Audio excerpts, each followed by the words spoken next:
Hello everyone, and welcome to episode 28 of Now and Men, the podcast about men, masculinities and gender equality. It's Sandy Ruxton here, and I'm with Stephen Burrell. Yeah, hi Sandy, and hi everyone. Here with us for today's episode is Professor Jonathan Scourfield. Jonathan is a Professor of Social Work in the School of Social Sciences at the University of Cardiff in Wales, and he's also a Deputy Director of Cascade, which is the Children's Social Care Research and Development Centre there. And Jonathan has conducted an extensive body of research over his career on topics including child and family services and fathers' engagement with services, working with men more generally, social work education, identity and religion, and suicide and self-harm.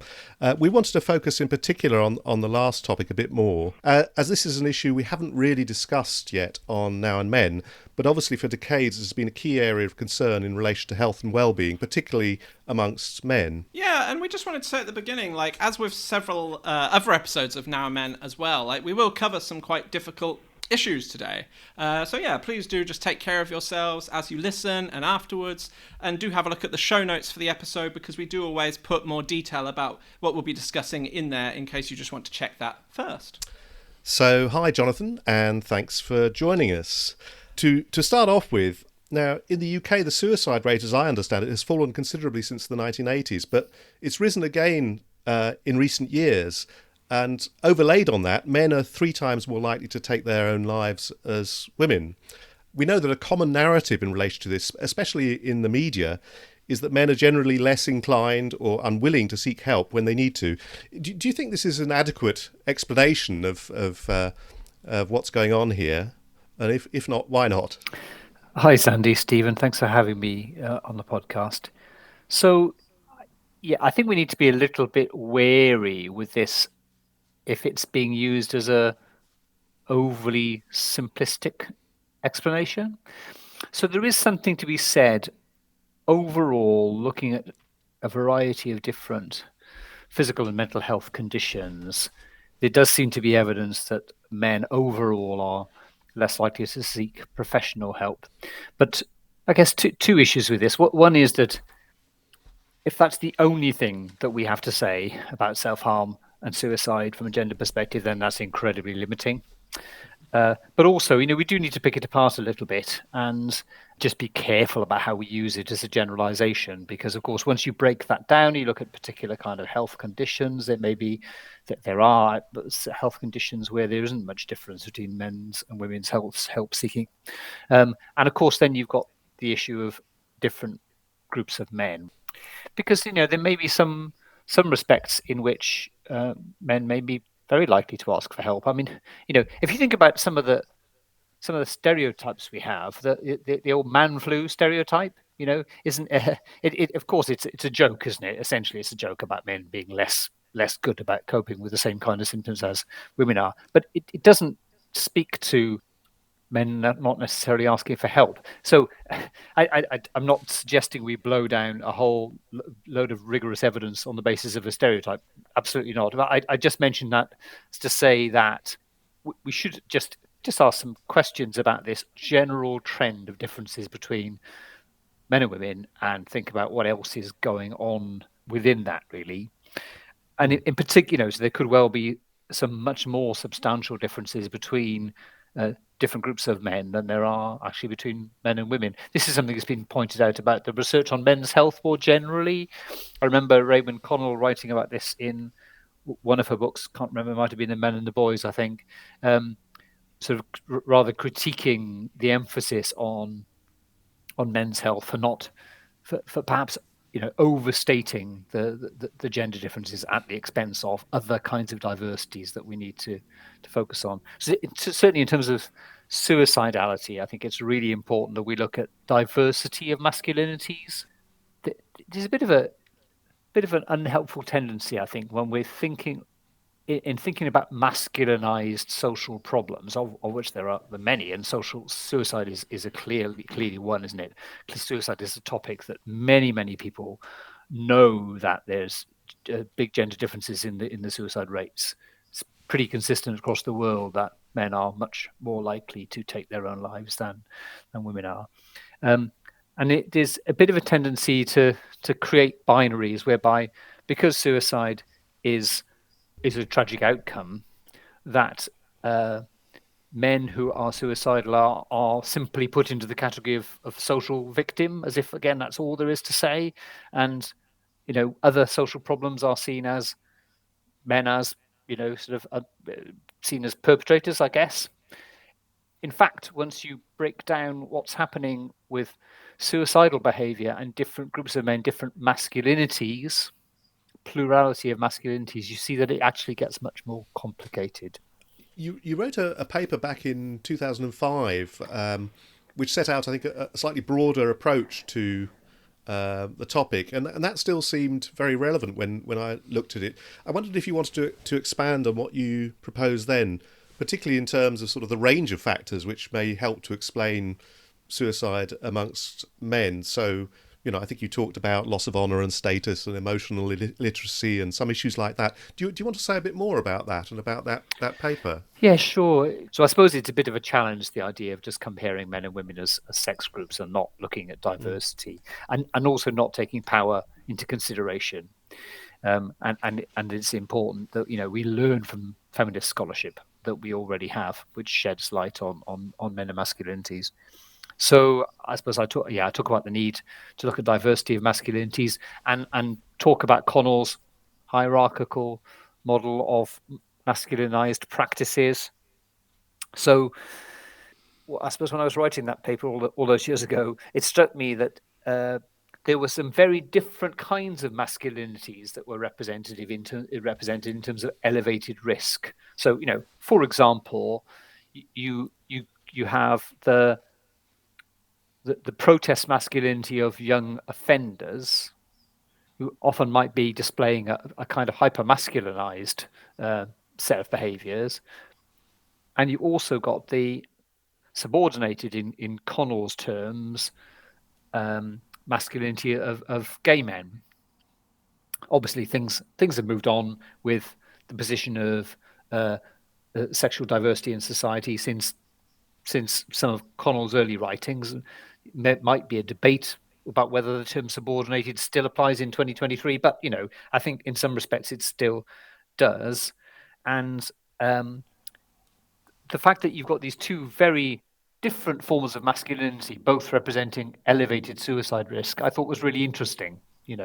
And how do we understand and make sense of this? So, to think of Raymond Connell's concept of hegemonic masculinity, which I guess is the most culturally authorized form of masculinity in any given social cultural context, then there's definitely some relevance there when we're trying to understand suicide in men.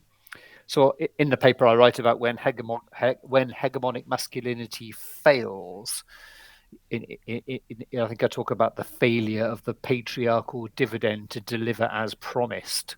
So taking some key domains where there's an expectation of men to succeed, and not only succeed, but to perhaps succeed in a reasonably conspicuous way, that they can be seen to succeed and get a certain masculine honor from success. Two obvious ones being the realm of work, and also family and kind of intimate relationships.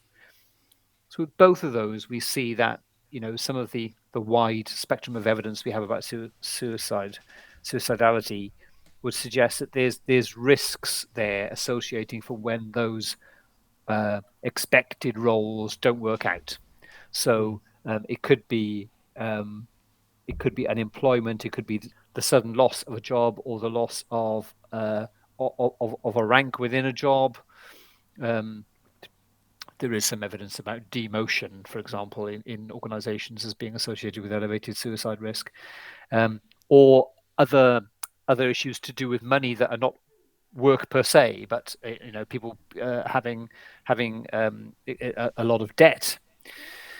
So that's one aspect of what might you call a loss of honor in terms of masculinity, and the one of intimate relationships being being seen to be successfully heterosexual. having that relationship that marks you out as a kind of respectable heterosexual man, whether that's whatever the form, whatever the family form or relationship form, there's something there about a loss of honor as a man associated with relationships ending. And so one aspect that I've done some research on in more recent years is the connection between relationship breakdown and suicide in men. Yeah, and I think it's really interesting, isn't it? Because I suppose perhaps we often hear this idea that, kind of this idea, as you said, that there are issues where men seem to be the kind of main victims, as it were, as it's perhaps presented, and that somehow these issues therefore might delegitimize a kind of feminist analysis, or show that actually, feminist ideas about there being like widespread gender inequality in society are somehow not accurate, and are not addressing these issues which men are disproportionately facing. But I suppose what you seem to be saying is that feminist-informed theories like that of Raewyn Connell and hegemonic masculinity show that actually, these pressures which come with men having more power in society actually are contributing to things like suicide, mental health problems. Do you want to say anything more about that, about the kind of the impact that Raewyn Connell's theory of hegemonic masculinity had on you, and why you found it so relevant to this work? Things like, for example, the idea that men should never be vulnerable and never show weakness or failure, as you say, often still remain very influential, I guess, don't they?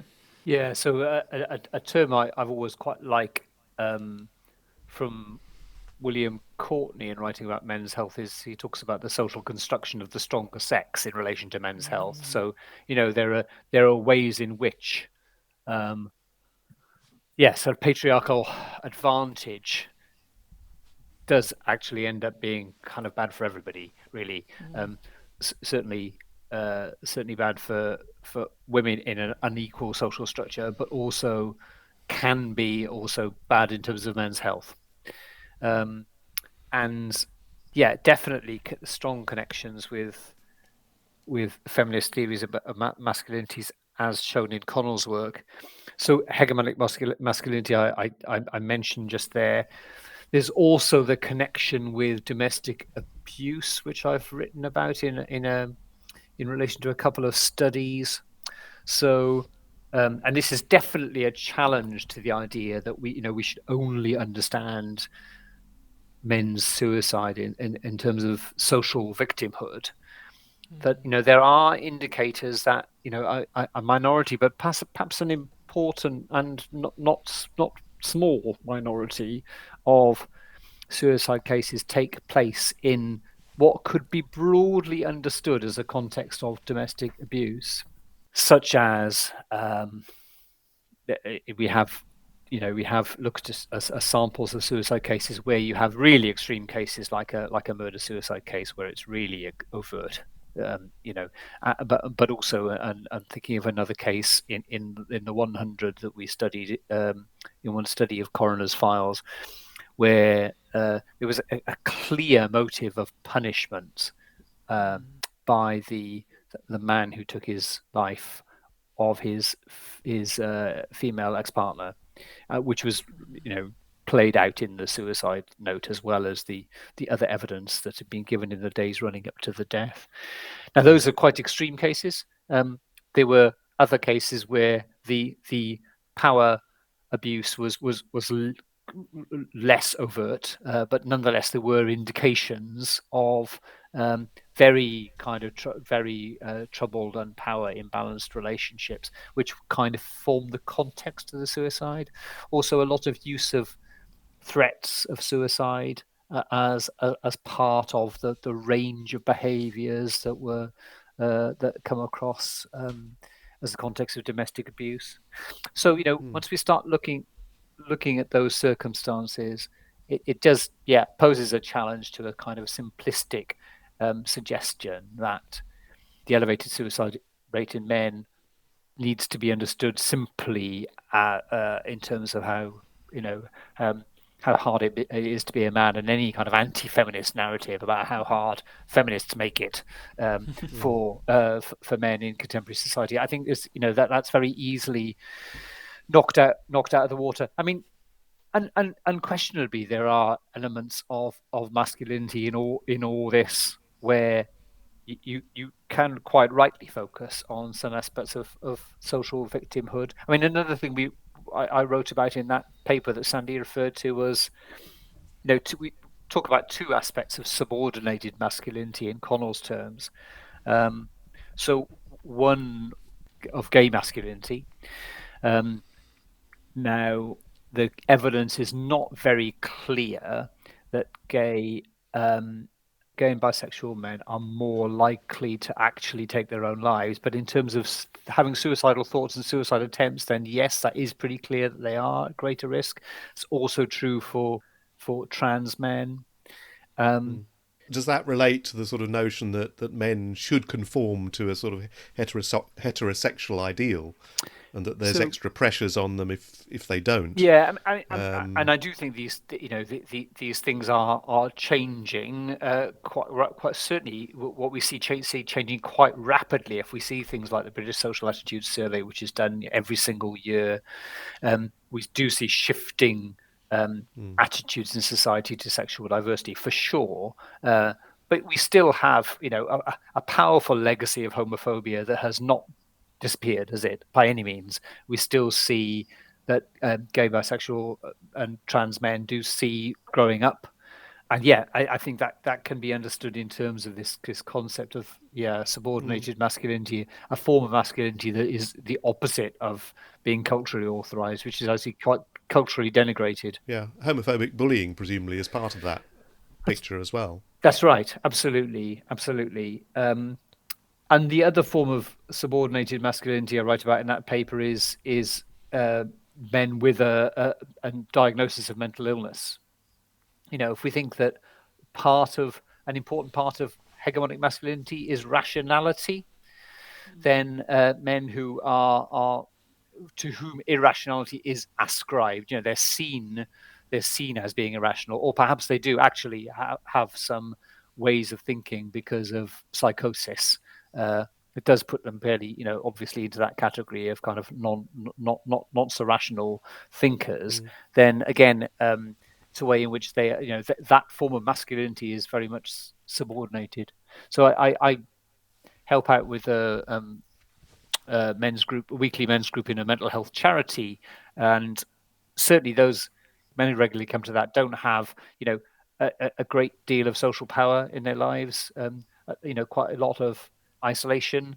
So yeah, I'm not saying that to look at some aspects of social victim who aren't relevant, but to see suicide as only about that, as opposed to other masculinized social problems as only about men's abuse of power, is far too crude a dichotomy. And in fact, in reality, we see some of men's abuse of power across this range of these issues, and we also see some genuine difficulties for men, which are often caused by those patriarchal structures, again, across a whole range of different social issues.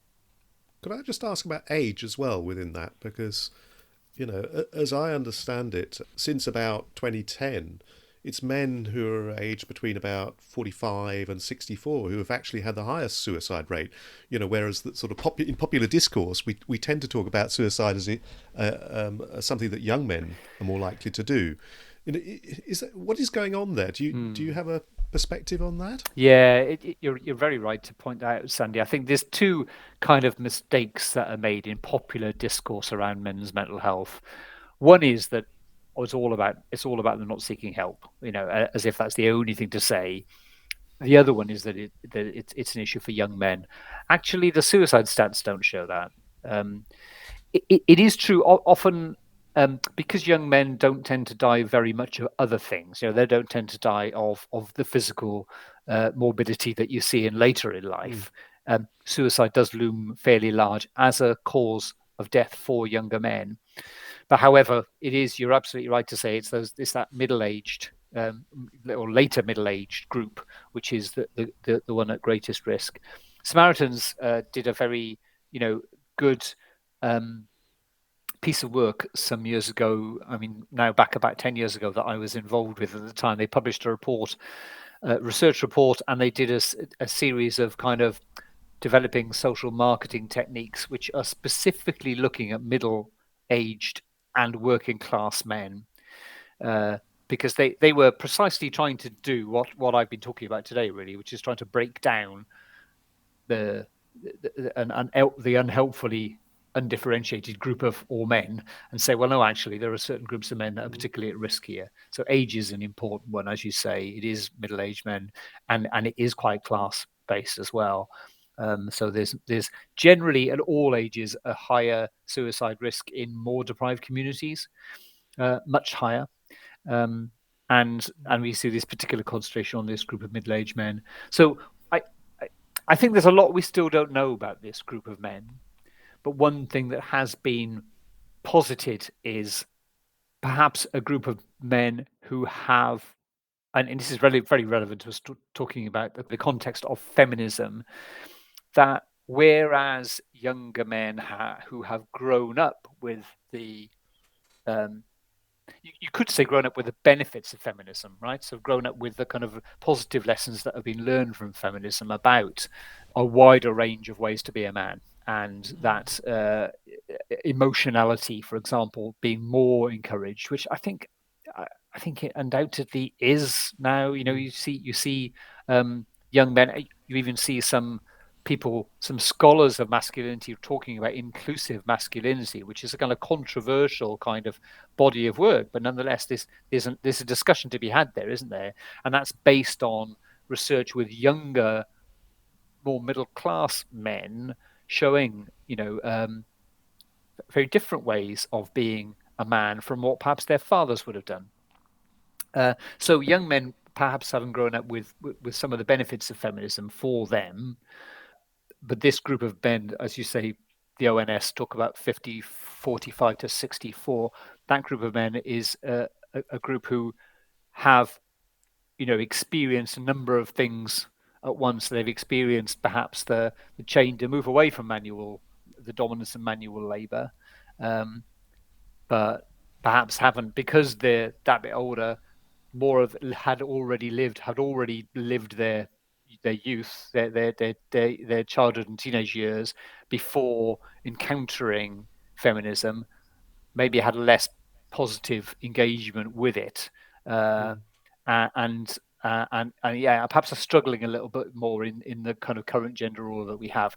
It's just as an observation. I mean, the point of retirement is quite interesting as well, isn't it? So, obviously the labour market is changing in all kinds of ways, but I think there is the notion that men's friendships, men's support networks are quite often based around work. And so when they leave work, sometimes some of that disappears. And yet, maybe that's too sort of sensitive an issue for the stats. But actually, I think that point of retirement from work is quite important as well. That's right. And again, this to this idea of how the social construction of the stronger sex can be bad for men. There's a nice kind of more general readership book by an American psychologist called Thomas Joyner. He's a very big fish in the world of suicide psychology, and he writes. His book is called Lonely at the Top, and it's about suicide in men. And he writes kind of very touchingly about his own father who took his own life, and starts the book with that. And this idea of lonely at the top is very much about, he talks about his own father's story as, yes, as you say, so his social life being absolutely wrapped up in work, but also in his family relationship. So when he split up with Tom Joyner's mother, his social life disappeared, because he talks about what the lonely at the top bit is about. In order to facilitate getting on in the corporate world, I can't remember exactly what his father did, but it was a kind of a job in business, as I recall. That actually, being a bit of a tough loner is kind of approved of. Being able to be a bit of a tough cookie, and not too dependent on people, but shooting from the hip, metaphorically speaking, is something that was kind of very much approved of as a certain model of corporate masculinity. but actually one that doesn't give you social support. So then when some things fall away, perhaps when you're not any longer working, and when your intimate relationship ends, you're in a very different position. Presumably factors like economics, geography, occupation. I mean, you've kind of pointed to that already a little bit, but presumably that's playing a role here as well. I mean, like, I think isn't the occupation with the highest levels of suicide construction, like with on average 2 construction workers taking their own lives every working day in England and Wales, and also of course particular parts of the country like here in the northeast of England, Yorkshire and the Humber, for example, having higher suicide rates than places like London. So how would you make sense of these kind of figures? I mean, are things like deindustrialization, the decline of the kind of traditional heavy industries of the 1980s, where men would have predominated in the workplace, but obviously then experiencing significant unemployment. Are these, important factors as well, do you think? Yeah, I mean, undoubtedly what we need, as with everything, is an intersectional analysis, isn't it?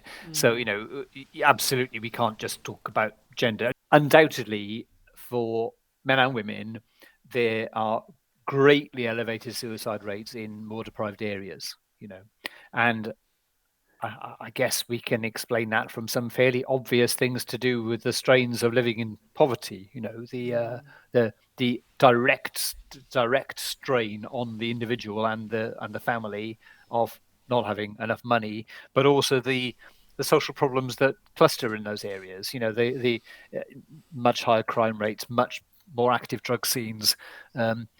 And there is just generally worse mental health in the more deprived areas. So it's kind of not surprising then that we see higher suicide rates in both men and women in such places. There is a gendered paradox here, because although you said earlier 3-to-1 ratio of men to women taking their own lives, which is fairly consistent, it doesn't varies a little bit, but if you look across the world, it's fairly consistent in most countries. Interestingly, most of the evidence would suggest that women have high levels of suicidal thoughts and high levels of suicide attempts. So, it's been referred to by people like Silvia Sara-Canetto, a psychologist who does some good work on this, as the gendered paradox of suicidal behavior. Those two things seem to be pointing in opposite directions. And again, I think there's probably a lot we don't know, but when you start thinking about, so why is it that higher to use the medical terminology, higher morbidity in women, higher mortality in men? Why is that? Well, a number of possible reasons, but I mean one of them is to do with especially if you think globally, the cultural associations with the means of death. So thankfully not such an issue for us in the UK, but globally firearms are a major cause of suicide. And of course in countries which have a lot of guns, let's say the United States of America, just one example, then there is a very strong cultural association between masculinity and firearms. So and of course it's a very lethal means compared to, say, taking a drug overdose, which may not actually be fatal, may or may not. So we see cultural associations, gendered cultural associations with those means, which partly explain the differences in rate. Yeah, actually, it makes me think back to our previous episode, actually, with Jackson Katz, and looking at the issue of gun violence, and actually how, in terms of the mass shootings, in the US, often there is a kind of murder-suicide dynamic, and things like domestic abuse are often involved as well. So yeah, it just makes me think about what you were saying about sometimes these things actually can't always be separated out, I guess, can they? I was also thinking as well, in terms of what you were saying about women's suicide, like actually some of the factors which are associated with suicide risk, such as self-harm, depression, suffering domestic abuse, like these are more common among women, aren't they? But vice versa, I suppose, do you think that, is there an issue here to do with like connectedness and what you mentioned in terms of social networks, I guess, that like is it those relationships with other people, as a parent, for example, which can reduce the risk of suicide as well, potentially, or prevent that from happening? I mean, is that a factor? And I think this does bring us back to the help-seeking issue, because the help-seeking issue isn't only. I mentioned research evidence about men being overall less likely to seek professional help, but of course, for many people, the most important help is the informal help. I mean, actually, most of us would not go to a health professional first, would we? We would, with whatever the issue was, especially if it was an emotional, mental health issue, we'd be more likely to go to those people who are closest to us, those people in our family, friendship group, intimate relationships, etc. And there are undoubtedly gendered patterns here, aren't there? Whereby, and again, I am generalizing and saying this, but you kind of have to get into this kind of generalization. In general, women are quite differently socialized in terms of talking about personal stuff. So it's absolutely expected that you will talk about, girls will talk about personal stuff with their friends, and that will carry on into adulthood. Not so much for boys and men, so not that we don't still have social networks, important social networks, but there is just a general expectation that they are of a different kind of character. Perhaps more people to have a laugh with, as opposed to talk about personal difficult stuff. People to drink with, but not so much people to share difficult personal conversations with. So there is a gendered pattern there.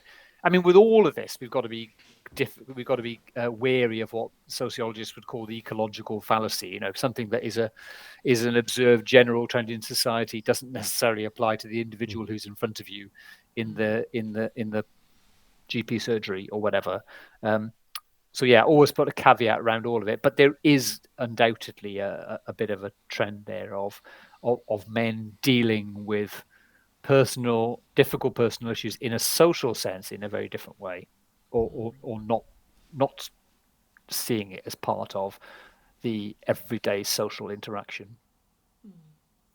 Just wanted to come back to something about the gendered culture of suicide, picking up on this researcher called Sylvia Canetto, who I referred to earlier. She's also talked about gendered cultural scripts of suicide more generally, and this will depend on the cultural context, but basically that there are cultural expectations that are very gendered in any given context. So, for example, she talks about in rural China, suicide is a kind of culturally expected protest and escape for women against the family that they marry into. She talks about suicide as in our country, suicide in men being a kind of an understandable reaction to having extreme debts. It's something it's a kind of a common sense explanation that makes sense to us, doesn't it? That you hear, of course, they had these extreme debts that nobody knew about. That suddenly it seems to make sense that yes, maybe that was why they took their lives. But of course, it's highly gendered, isn't it? Those associations we make are highly gendered, and of course, to complicate things, these feed into coroners' judgments.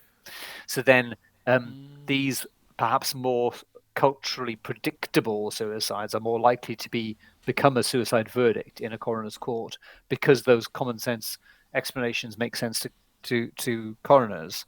Canetto talks about this as partly explaining the gendered paradox, whereby higher morbidity in women, higher fatalities in men.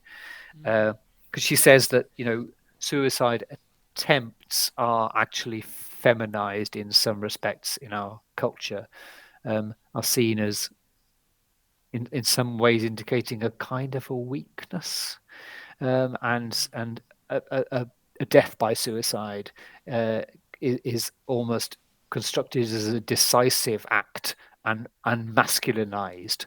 Is something that she's written about as well. One thing you've made me think of actually is, I've known several people who've killed themselves, to be honest, several men.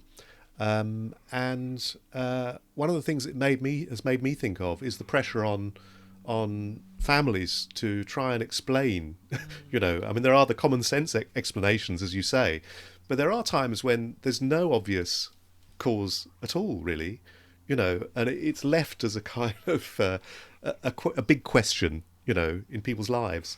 And I suppose from personal experience, I know how difficult that can be for people as well, Yeah. really.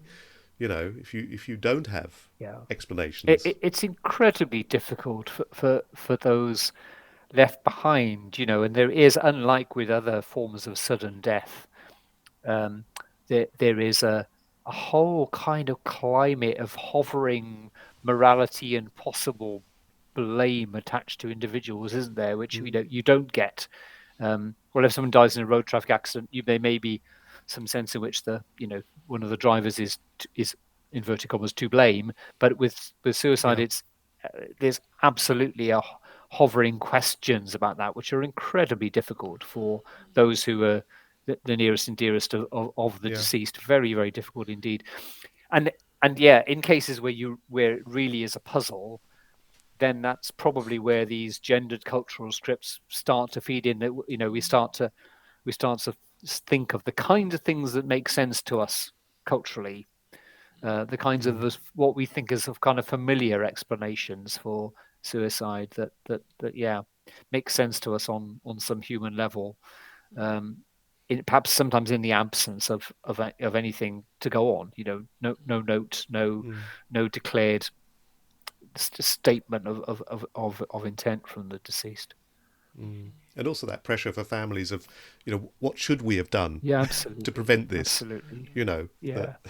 Yeah. Somehow, I mean, it's part of the sort of self-blaming thing, really, isn't it, as well? But it's incredibly difficult. Yeah. And you said at the beginning of the podcast, these topics can be very difficult. I mean, some of these kind of discussions, even these kind of researchy, academic-y kind of discussions, can be hard to listen to for some people because it's pretty raw. And in a sense, some of the sort of coroner's process can lay to rest or elucidate certain explanations, but it doesn't do everything. It's a quasi-legal process, isn't it, that you're dealing with there? It is, and there's been a move in recent years towards more and more narrative verdicts, where instead of saying suicide, open verdict, natural causes, whatever, coroners are coming up with a few paragraphs of explanation, which perhaps touch on the possibility of suicide, but actually slightly hedge their bets about whether or not this is.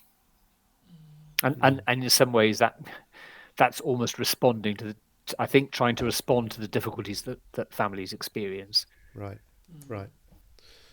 What about more official responses to suicide? I mean, there are suicide prevention strategies, in place across different devolved administrations at England, Wales level and so on. But do we know how successful, in inverted commas, those strategies are? Do they make a difference? And are they taking into account these kind of gendered issues we've been talking about as well? I think they're generally if you think of the UK nations, and this is something that it would be fully devolved to the 4 nations, I don't believe they are very clearly gendered. I think, and it's tricky, isn't it? Because of course some of the big drivers here actually are probably economic, and are absolutely not primarily gendered. As with a lot of big social problems, reducing poverty, reducing relative inequalities would make probably a very, very big difference. Suicide prevention strategies don't tend to talk about those kinds of things. Usually, I mean, you can critique that, but usually for the reasonably good reason that in the part of the government officials who are drafting them, it's not their job as the person in the health department to be sorting out macroeconomic policy, and these things tend to be very departmentally demarcated. And also, these are very, very big and difficult questions. So in some ways, some of it probably isn't and shouldn't be all about gender. But there probably is a place. I think I would argue there is a place for us to be a bit more explicit about gender. If we think about the role of schooling in educating boys about how to be men, a bit reluctant. We need to be careful not to put everything. It's kind of tempting to see schools as the answer to everything, isn't there? And those poor teachers, in the end, they've got to get their kids through the GCSEs. They can't solve every social problem. It is awfully tempting to see the school as the answer to everything. But in our latest new curriculum in Wales, for example, has health and wellbeing as one of the 6 main strands of the curriculum, and I think that's a good message. I think it's going to take a lot of time to bed in, and teachers probably won't be geared up for it yet. But over time, the idea that an important role that schools have is to try and enhance children's well-being is an important thing, and part of that could be, let's get a bit explicit about gender here. Let's talk about the fact that actually men are more at risk of suicide. Let's talk about other gendered health issues, and try. And I'm not saying these things are easy to do, but to see what can we do at a young age to try and improve the messages. And I think there are some things that are working well. I mean, for example, there has undoubtedly been a gradual destigmatization of mental health problems in recent years. That we only have to glance at the mass media to see that there's much more talk about mental health as an acceptable topic of conversation that isn't surrounded by as many taboos as it would have been in the past. I was talking to a colleague recently who'd done his PhD research about masculinity in the South Wales valleys, and he saw big age effects. Some of the young men in his study were very explicit about mental health challenges that they were experiencing, in a way that he wasn't hearing from the older men, and there is a bit of a change over time there, and possibly a generational change for the better, I think.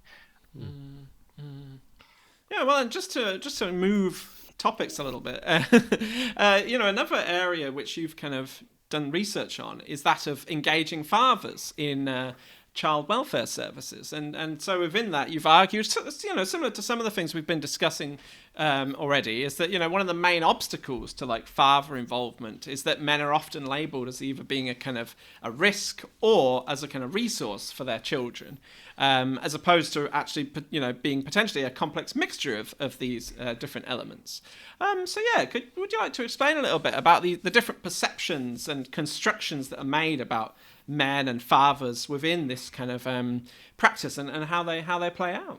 Yeah, sure. I mean, I have to say I'm not the only or the first person to talk about this kind of dichotomy. Others, including people like Briege Featherstone and Marion Brandon, in looking at serious case reviews, have made some similar points, really. But yeah, a bit of a tendency to a dichotomy. So I guess on a level of casework, individual men becoming categorized as relatively good or relatively bad, perhaps quite early on, and that there are risks on all sides of those kinds of crude categorizations, I think. So on the one hand, you need to, in those men who can be seen as the good guys, you still need to be alert to risks when you're talking about child protection work. And on the other hand, there is a bit of a tendency to for some men in families, not just biological fathers, but fathers in the broader sense, men caring for children, to be seen as just essentially a problem, and not to be engaged with because they're a problem. Whereas actually there could be some benefit in engaging them, benefit for them for sure, but also for their children. Even if that's more contact in the wider paternal family. There's generally a lot of concern about the rising numbers of children in the looked after system in most of the UK, and there's a lot of potential there to explore kinship care placements, even where it's not possible for parents to care for their own children. Kinship care placements on the father's side, which tends to not be explored quite as much. So yeah, lots of positive potential for trying to break down some of those binaries, I think. And I think kind of more broadly in terms of working with men. I remember the first piece of research I did was back when I was doing my social work masters. Did a survey of domestic violence perpetrator programs in the very early days of these were very new in the UK, and I was just interested to see what were people doing, what kinds of things were people doing, and trying to map what was going on. I was lucky to be supervised by Russell Dobash, who was kind of a very big cheese in the in the violence against women world, research world. But what I came across there was there's a kind of big ideological differences between different projects that were quite overt. And on the one hand, I remember one saying to me that, we're accused of letting men off the hook, and on another project being told, we're accused of giving men a hard time. Now, what a shame in a way that that approaches get so polarized into being seen as either being kind of essentially too soft on men or too hard on men. I do think generally when we're talking about working with men in relation to social problems, so my field, I guess, is social work in the broader sense, not just people who've got their job title as social workers, but social work, social welfare more broadly. You are dealing with social problems. That's the bread and butter of your work, and there's lots of those which are quite masculinized. Obviously domestic abuse is one, but offending more generally is kind of mainly done by men, really. A lot of family problems also caused by men's behavior. In all of this, there are masculinized social problems, and I think it's kind of not terribly helpful to have this kind of dichotomous approach where you're either being too soft on them or you're being too hard on them. I think you've got to look at it. It comes back to the conversation about suicide. It's quite a similar point in essence, which is that you always need to be aware of power dynamics and the possibility for in essentially a society which has patriarchal structures for the possibility of men abusing power. But equally, that doesn't mean that there's nothing in this complex mixture which is also very difficult for the men themselves, and they're very likely to have come from an incredibly adverse background themselves. We know this. There's plenty of evidence about this, isn't there? So, whilst you may want to focus on changing abusive behavior quite rightly, if you go in there with the attempt to give men a hard time, and I think that's kind of where I came in, really. I think when I very much started trying to learn the lessons of feminist scholarship and domestic violence, I kind of came in thinking that that's kind of what you should be doing, really. You should be challenging men, in perpetrator therapeutic educational work with perpetrators. You should be challenging men. That's what you should be doing. Whilst I kind of still, I don't want to get rid of that, but I do think that for one thing, generally challenging people, confronting people, generally doesn't work very well. I mean, just a purely instrumental, pragmatic level, it's probably not going to be very successful. But also, if that's all you think your job is going to be about, you are missing out on a whole lot of other important insights as to what's going on in these men's lives. But equally, if you come at that, as some of these projects were, from a very kind of therapeutic, let's look after this man kind of perspective, and you don't keep the abuse of power in the picture, then actually that's not going to be terribly helpful either.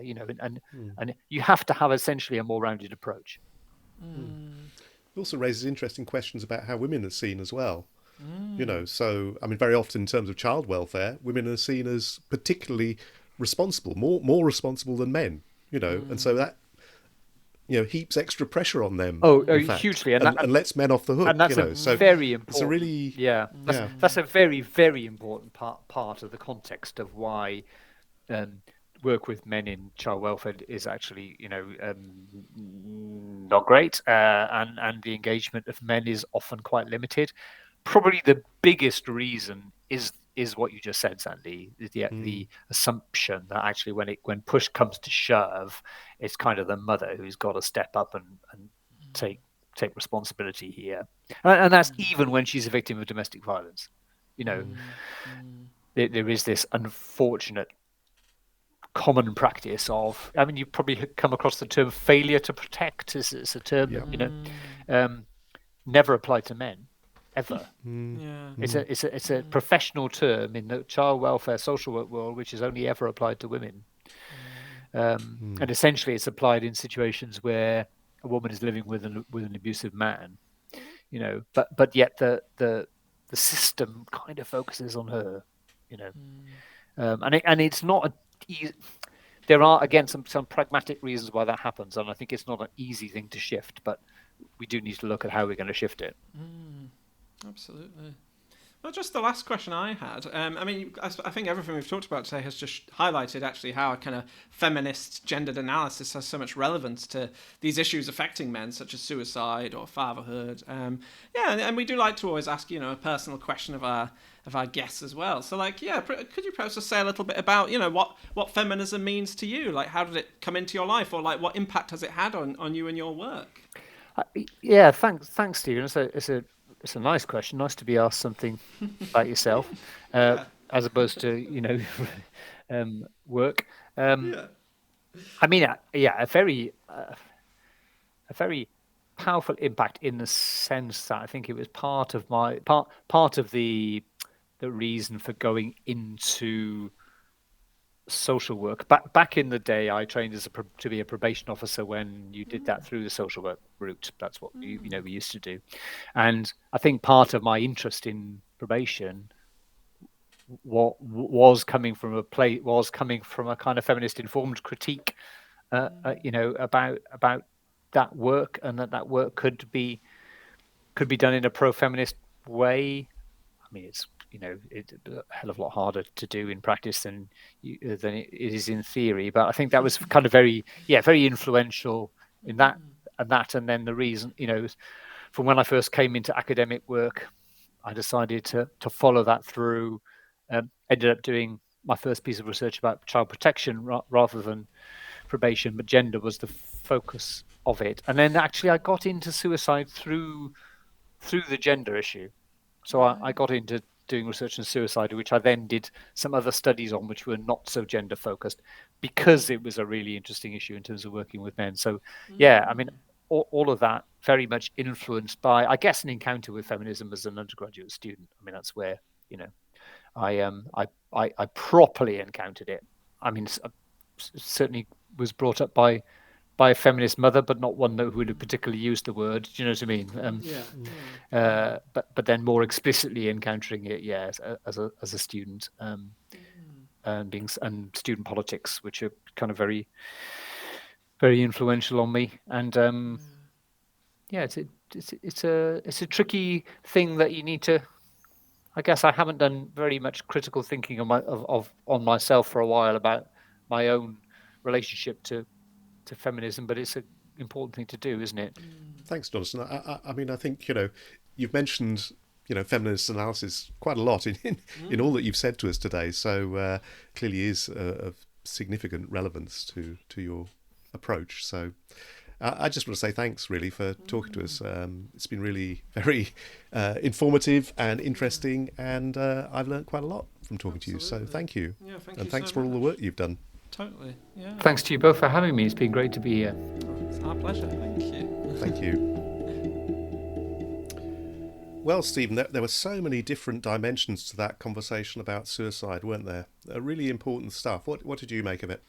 No, absolutely. I think it shows that all the nuances and complexities of this, doesn't it, really? I mean, one thing which came to my mind was about how, as Jonathan said, there has been a real change in recent years, hasn't there, in the UK, and I think in other countries as well, where mental health is starting to be talked about more, and that's seen as being more acceptable, to recognise that, all of us have mental health struggles at one point or another, perhaps, and how actually that does connect to issues of men and masculinity as well. Although I did also wonder, I wonder how far that's been able to go in actually addressing the deep-rooted issues which cause so many mental health issues among so many men, for example. We don't see huge shifts going on really for lots of men in terms of, that it is still very difficult, I think, for lots of men to feel able to express vulnerabilities and difficulties, and to talk to other people about their emotions, to look at their own emotions within themselves and really reflect on those. And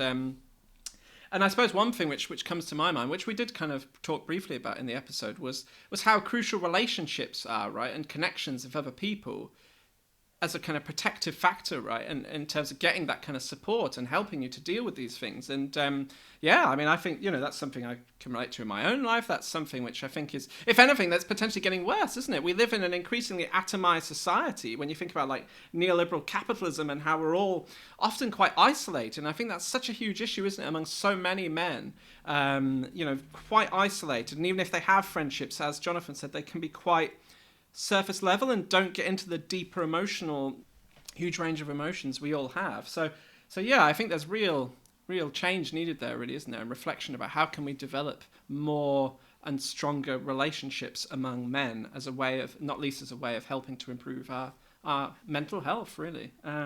What did you make of the conversation yourself? Yeah, I agree with what you're saying, really. And he mentioned, I think it was a book called Loner at the Top, and the whole way that sort of corporate culture impinges on the workforce. And I think perhaps men in particular, that work is sort of lauded above everything else for many men, for all kinds of different reasons related to being a breadwinner primarily, perhaps. And what that does to men's mental health and sort of view of themselves, and as you say, that as their relationships, and that was very interesting, and I think it probably links to the issue about age too, which I found fascinating. I think most people probably think that it's young men primarily who kill themselves, and actually that isn't the case. It's the 45 to 64-year-old group that we also particularly have to worry about, and that, I think that does relate back to the work issues, really. A couple of other things that occurred to me. One was when he was talking about responses and what could be done in education. I mean, clearly that's right. There is a lot that could be done in education, partly through PHSE, but also beyond, in other aspects of the curriculum and beyond that. Without, at the same time, as he rightly said, trying to load too much on teachers who already have too much to do anyway. But I was thinking, whilst he was talking about, sports clubs, youth clubs, certain industrial sectors, like perhaps construction, which you mentioned, what are they doing? And, it would be interesting at some point to talk to people who are working in different sectors about, prevention methods, really. So he made me think of that. And the other thing which wasn't even mentioned, which I think is relevant, is the pandemic, actually. Which obviously had very varying impacts. So some men were able to be closer to their children, to play a full role in family life in ways that they hadn't been able to before. Others were very isolated, and quite a lot of people, men within that, experience mental health issues which are still with us, and perhaps if you look at the statistics around suicide, they will be skewed by the fact that we lived through this really bizarre time. So, and just a final thought, I really liked his sort of sensitive approach, if you like. So if you compare, say, the more sort of campaign-orientated voice that Jackson Katz had when we talked to him, this was actually quite different, and Jonathan was very careful to say, men can be risks, they can be resources as well, but these are general ideas, and you need to look at the person in front of you to really work out where they're at. That seems very important too. So I appreciated that. That's very true. Yeah, just on the work point, something I was thinking about there is the issue of workaholism, and how that can be commonplace among lots of men, and in different ways, right? And that might manifest differently in different jobs. But I suppose that in itself can cause a lot of stress and anxiety, and it can also sometimes be a kind of a way of trying to avoid some of the issues that might be going on in men's lives, right? By just putting everything into work all the time and not dealing with these other aspects of ourselves which we might be struggling with. Yes. So on that note, if you see fewer episodes of the podcast in the future at any point, I think that might be because Sandy and I just feel we need a bit of a break, perhaps. Good point, Stephen. Well made. But yes, I think unless you wanted to say anything else, Sandy, we should probably call it quits there, really, shouldn't we? No, I think that's fine for now. So hope to talk to you again soon. Absolutely, yes. And thank you everybody for listening. As always, contact us at nowandmen@gmail.com if you have questions or comments. Do subscribe if you haven't already, wherever you get your podcast. Share it with your friends. And speak to you again soon. Thanks a lot. Bye for now. Bye.